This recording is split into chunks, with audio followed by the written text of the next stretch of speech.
بسم اللہ الرحمن الرحیم۔ کبھی کبھی ایسا ہوتا ہے کہ انسان کوئی بات پڑھے اور سنے تو خود بخود ہی ہنسی اور مسکراہٹ چہرے پہ آ جاتی ہے۔ یہ بات جب میں نے پڑھی تو میں مسکرا پڑا، کیونکہ حضور نبی علیہ السلام نے جب اس بات کو بیان کیا تھا تو نبی کریم صلی اللہ تعالیٰ علیہ وآلہ وسلم خود بھی مسکرائے تھے۔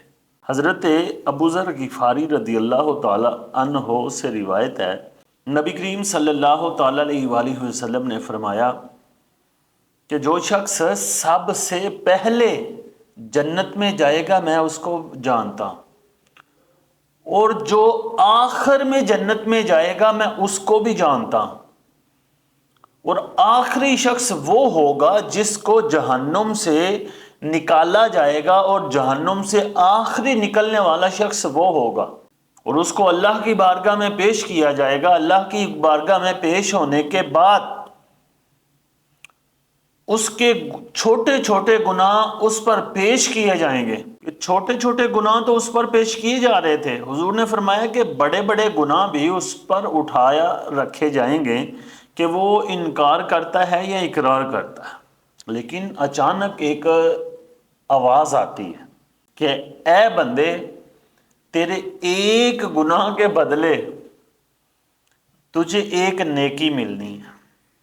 اب انسان لالچی ہے، جب اس نے دیکھا کہ میرے چھوٹے چھوٹے گناہوں پر مجھے نیکیاں مل رہی ہیں تو اس نے کہا جی میرے بڑے بڑے گناہ بھی ہیں جن کو میں دیکھ نہیں رہا۔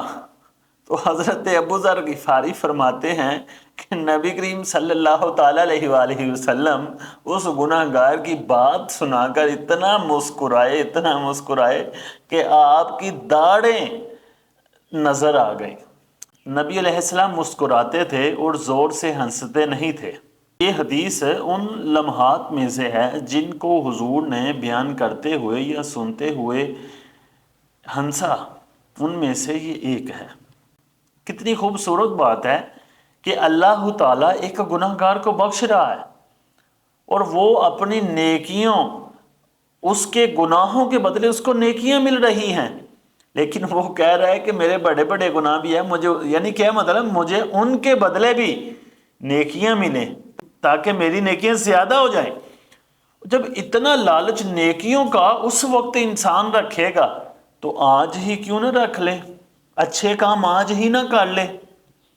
اچھے کام کرنے چاہیے، نیکی کے کام کرنے چاہیے، برائی سے رکنا چاہیے اور لوگوں کو روکنا چاہیے۔ اللہ تعالیٰ عمل کی توفیق عطا فرمائے۔